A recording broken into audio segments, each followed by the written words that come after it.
More than 90 years ago, on March 22, 1933, the Nazi regime erected one of its first and most abominable extermination centers, the Dachau concentration camp.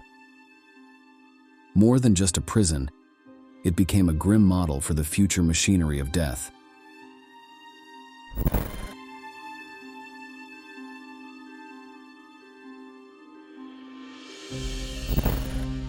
Here, the infamous motto Arbeit macht frei, which means work sets you free, ironically greeted prisoners at the entrance. Created just weeks after Adolf Hitler assumed the office of Chancellor, this place of horror was located on the outskirts of the town of Dachau, just 12 miles north of the gleaming Munich, a strategic area for the Nazis. In addition to mass killings, the camp was a grim setting for medical experiments, forced labor, systematic rape, physical and psychological torture, and above all, hunger. Though spanning large kilometers and diverse terrains, the expanses of this hellish place were simply known as Dachau, a name that would resonate in history as a symbol of human cruelty. Join us in this new installment of military history to explore the most horrifying details of the first model of Nazi extermination camps. Let's begin.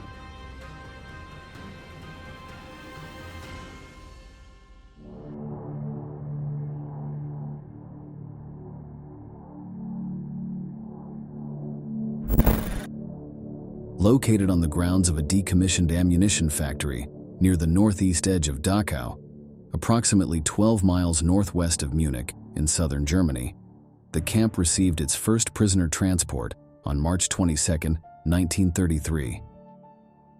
It initially served as an internment site for opponents of the Nazi regime, primarily communists, social democrats, and trade unionists. Heinrich Himmler, then head of the Munich police and later second in command of the Nazi hierarchy, officially christened it as the first concentration camp for political prisoners, which he claimed would restore calm in Germany. However, over time, the camp's population diversified to include Jehovah's Witnesses, Roma, homosexual men, and individuals categorized as asocial. Originally designed to hold 5,000 prisoners, by the end of the war, overcrowding exceeded its initial capacity by 195,000. In October 1933, under the leadership of Theodor Eicke, the camp adopted a draconian system of regulations, subjecting prisoners to brutal punishments. Eicke's subsequent role as inspector ensured that Dachau served as a model for later camps, also becoming a training center for SS guards deployed throughout the camp network.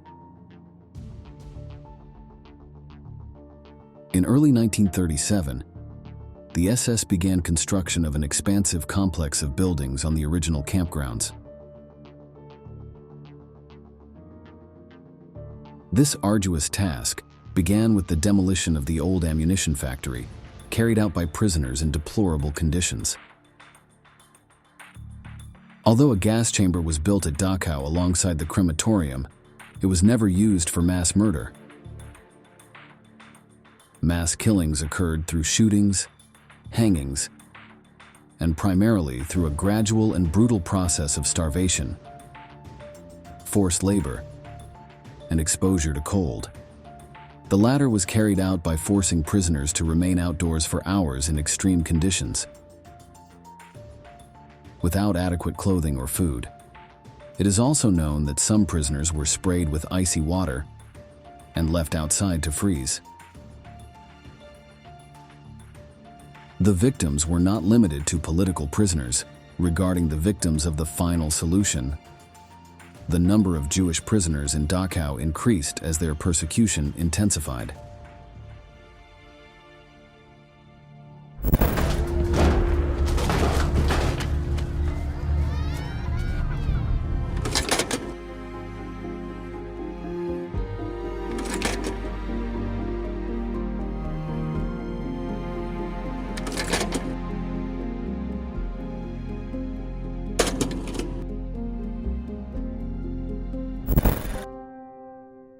The images we just saw reflect the violent attacks suffered by Jews. The genocide began with Kristallnacht, also known as the Night of Broken Glass. It was a coordinated series of attacks against Jews in Nazi Germany and Austria on November 9th to 10th, 1938. During that night, synagogues were set on fire, many businesses were destroyed, and innocent homes were vandalized. Thousands of Jews were arrested and sent to concentration camps. It is estimated that at least 91 of them were killed in these attacks, though the actual number could be much higher. However, the most terrible events were yet to come. On November 20th of the same year, just 10 days after Kristallnacht, almost 11,000 Jewish men were interned in Dachau. After the SS received the assignment to complement the police overseeing Dachau camp, the first reports of prisoner deaths emerged in April 1933. Josef Hardinger, an official from the Bavarian Ministry of Justice, and Dr. Moritz Flamm arrived at the camp to investigate these deaths under Bavarian criminal law. Over several months, they noted many inconsistencies between the wounds on the bodies and the accounts provided by the camp guards. They uncovered clear evidence of murder and compiled charges against Hilmar Weckerle, the SS commander of Dachau, Werner Nürnberg, the camp doctor, and Josef Mutzbauer, the camp's chief administrator. In June 1933, Hardinger presented the case to his superior, Bavarian state prosecutor Karl Wintersberger, who initially supported the investigation but became reluctant to submit the resulting charges to the Ministry of Justice under increasing SS influence. Hardinger narrowed the scope of the case to the 4 clearest instances, which Wintersberger signed off on after notifying Himmler as a courtesy. The killings at Dachau abruptly and temporarily ceased. Weckerle was transferred to Stuttgart and replaced by Theodor Eicke. The center was divided into 2 sections, the camp area and the crematorium area. The camp area consisted of 32 barracks, including one for clergy imprisoned for opposing the Nazi regime and another reserved for medical experiments. The administration was located in the main entrance building. The inhabited zone included a set of support buildings housing the kitchen, laundry, showers, workshops, and a cell block. The courtyard between the prison and the central kitchen was used for summary executions of prisoners. The camp was surrounded by electrified barbed wire, a moat, and a wall with 7 watchtowers. In 1942, the crematorium area was built adjacent to the main camp. When the Allies liberated Dachau, there were still corpses, as you are about to see, completely incinerated in this grim section.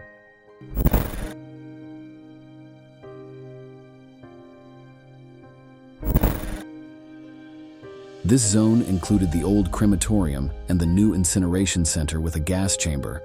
However, instead of being used for gassing, prisoners underwent a selection. Those judged too sick or weak to continue working were sent to the euthanasia center at Hartheim Castle near Linz, Austria.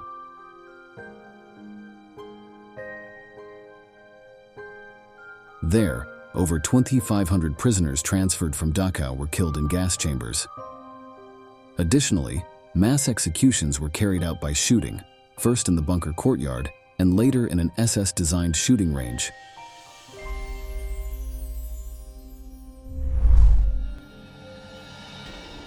In 1943, 123 subcamps were established in the Dachau system, exploiting forced labor from prisoners for the construction of factories near the main camp. 11 of these subcamps, named Kaufering, were distinguished by a number at the end of each name. Each had a specific purpose: to build 3 underground factories as part of Project Ringeltaube, aimed at producing the German fighter aircraft Messerschmitt Me 262. During the final days of the war in April 1945, the Kaufering camps were evacuated, and approximately 15,000 prisoners were transferred to the main Dachau camp. It is important to clarify that forced labor of prisoners was one purpose of the subcamps, but not the only one. As noted earlier, this center of horror also became a gruesome laboratory, where Nazi doctors and scientists conducted brutal experiments on prisoners, using their lives as currency for their sadistic research. Genia Obuff was one of the survivors who could testify to these practices. Nunca había visto un aparato de rayos X. Tenía buena salud. Nunca había visto esas cosas. Recuerdo muy bien cómo era. Era un aparato de rayos X muy grande, con 2 bastidores. Te ponías entre esos 2 bastidores y con una plancha de madera delante y otra detrás. Since 1942, these men in white coats embarked on a series of unprecedented medical atrocities. One of the horrors carried out was the study of hypothermia and altitude. Prisoners were subjected to extreme cold and high altitudes to simulate conditions that pilots might face in aerial combat. Their endurance was pushed to the limit, resulting in the death of many due to freezing and lack of oxygen. The Nazis also sought ways to convert seawater into a survival source for pilots forced to land in the ocean. Prisoners were forced to drink seawater and ingest various substances in a macabre attempt to purify saltwater. The results were disastrous. Many suffered severe, slow, and painful illnesses that led to death from forced ingestion of toxic substances. Additionally, Nazi doctors studied the effects of freezing on warm-blooded animals and infected Jews with malaria. The original records of these experiments were destroyed by the Nazis to conceal their atrocities. Our knowledge of what occurred comes from the survivors. Estabas desnuda de cintura para abajo. Tenías que estar callada, no podías gritar. Also, various drugs were administered to the inmates to study their effects. However, the lack of rigor and the delusions of this pseudoscience led most to death. Apart from the experiments, another macabre specialty at Dachau were the priests' barracks, or Priesterblock in German. In 1940, the Nazis abducted clergy from various denominations across Germany and from other camps in over 20 Nazi-occupied countries. Most were Catholic priests, many from Poland, who had vehemently opposed the Nazi regime and denounced the atrocities committed. In total, around 3,000 clergymen suffered at Dachau. During that dark period, these priests faced a series of challenges, from ideological persecution to brutal living conditions in the camp. However, their resilience and solidarity were further tested when a typhus epidemic broke out in the camp in early 1945. Faced with a desperate need for medical attention, some brave priests volunteered to care for the sick. Overcrowding, lack of personal hygiene, and food shortages contributed to the rapid contagion and spread of typhus. Even after American soldiers liberated the camp, it remained sealed for weeks under strict quarantine due to the outbreak. The devastating epidemic claimed over 10,000 lives, including several hundred Catholic priests who had remained in Dachau until the end. These men of faith, who had dedicated their lives to serving others, succumbed to a terrible disease amid anguish and widespread suffering. Prisoners were subjected to forced labor from the beginning of their internment. Initially, they were forced to work in the daily operation of the camp in various construction projects and in small artisan industries established within the camp itself. Under the whip of Nazi cruelty, these men were compelled to build roads, excavate quarries, and drain swamps under inhuman conditions. What you are about to see are some of the Jews of Dachau in a normal day of exhausting work.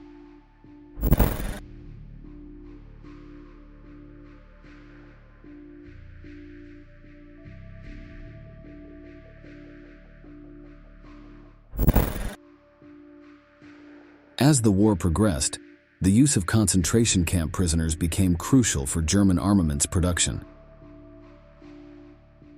In an effort to increase war production, satellite camps under Dachau administration were established near armaments factories in southern Germany in the summer and fall of 1944.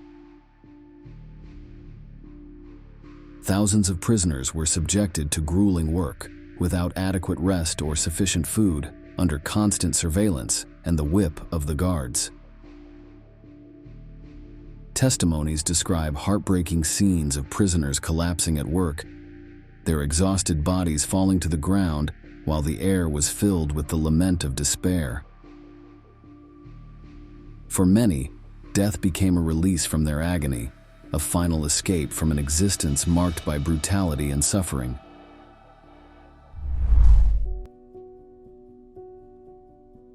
The admission, registration, and interrogation of detainees were steeped in derogatory comments from SS officials. Prisoners were trampled on and beaten during roll call. Forced labor included useless and arduous tasks designed to exhaust prisoners physically and mentally. During these grueling days, there was no possible identity. This is testified by an Italian survivor. Tu qui sei un numero, non hai nessun diritto, solo doveri. Ricordati che sei un numero. Le parole che si hanno detto appena arrivati dentro il campo. The prisoners' area was highly protected to prevent escapes. A 3-meter-wide no man's land was the first marker of confinement for the prisoners. Entering this zone triggered deadly shots from the watchtowers. Guards would throw prisoners' caps into this area, resulting in the death of those who attempted to retrieve them. The most desperate prisoners witnessing this cruelty exploited the Germans' actions and entered the area to quickly end a life that they felt was no longer worth living.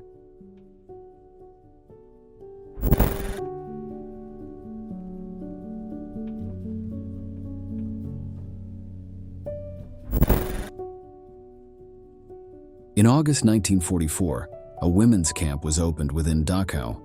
The female prisoners, many transferred from the Ravensbrück women's camp, faced constant threats of physical and sexual abuse from guards and other camp officials. The arbitrary power over their lives left them vulnerable to exploitation and mistreatment. This situation worsened during the final months of the war, as conditions in the camp deteriorated drastically. As the Allied forces advanced towards Germany, the Germans began transferring prisoners closer to the front, to camps in more strategic locations, hoping to avoid their mass liberation.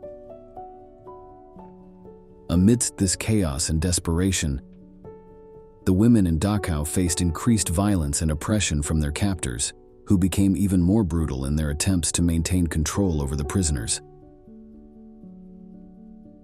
Transports from evacuated camps continually arrived at Dachau. After days of travel with little or no food or water, prisoners arrived weak and exhausted, often on the brink of death. Due to repeated transfers from the front, the camp was constantly overcrowded and hygiene conditions were inhumane. From late 1944 until the day of liberation, 15,000 people died, about half of all prisoners held in Dachau. Among them, 500 Soviet prisoners of war were executed by shooting. This final period in Dachau was marked by indescribable anguish. Desperation and hopelessness filled the air, while death and agony were constant companions for those trapped in the horror of Dachau. The lack of food, water, and adequate medical attention exacerbated the suffering, while diseases and arbitrary violence claimed lives at an alarming rate. Many parents had to make the heartbreaking decision to sacrifice their food rations to feed their children. Come posso dimenticare il fatto che mio padre si levava il pezzetto di pane per me? È una cosa che è inimmaginabile oggigiorno. The death march from the Dachau concentration camp was a harrowing odyssey that reflected the cruelty and desperation of the Nazi regime in its final days. On April 24, 1945, as American troops approached the camp, the commander and a detachment of guards forced between 6,000 and 7,000 prisoners, already weakened by years of brutality and extreme deprivation, to embark on a 6-day march southwards towards Eurasburg and then eastwards towards Tegernsee. The march was an unimaginable test of physical and mental endurance. The prisoners were barefoot, in tattered clothes, and received barely any food or water. Every step was agony, and those who couldn't keep up were cruelly executed by the guards. Many others succumbed to exhaustion, collapsing to the ground and being trampled by those behind them, or simply left behind to die.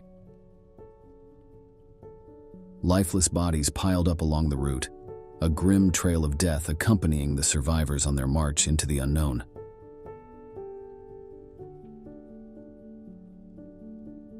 Months later, on April 29, 1945, when American Allied forces liberated the region, a mass grave was discovered along the march route containing the remains of 1,071 prisoners.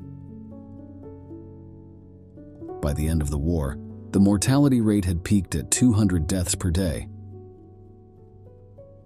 But after this event, it eventually dropped to between 50 and 80 deaths per day due to malnutrition and diseases. As mentioned, besides direct SS abuse and harsh conditions, epidemics of typhus and famine were brutal. With evacuations from eastern camps like Auschwitz, the number of prisoners at Dachau had steadily increased, leading to overcrowding and a rising death rate.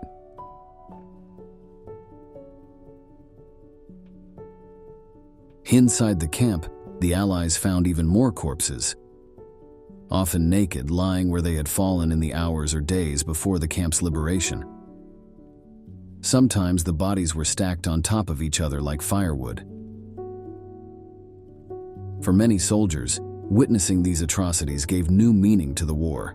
They realized they were not just fighting an enemy, but pure evil. The Nazis tried to incinerate as many bodies as they could before abandoning the extermination center, but there were too many. The arrival of Americans and Soviets triggered an episode of brutality. Traumatized by the sight of emaciated bodies and the inhuman living conditions of the prisoners, they carried out cold-blooded executions of several hundred Nazis who had not fled. Reports vary on the number of victims. Some speculate that over 100 German soldiers died, while others report that 30-50 soldiers were killed during the capture of the camp. This event on April 29, 1945 is known as the Dachau Massacre.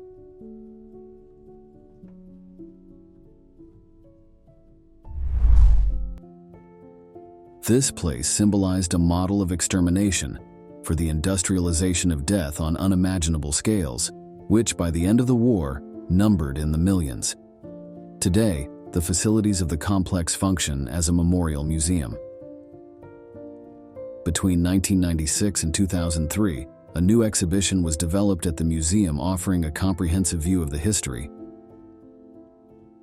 focusing on the Dachau camp under the main theme, The Path of the Prisoners. The Memorial Center features 22 distinct areas, of which 21 are open to the public for visitation. The only area closed to the public is the SS camp. That concludes this installment. If you want to learn more about the Jewish Holocaust and World War II, don't forget to subscribe to Military History. Thank you, and until next time.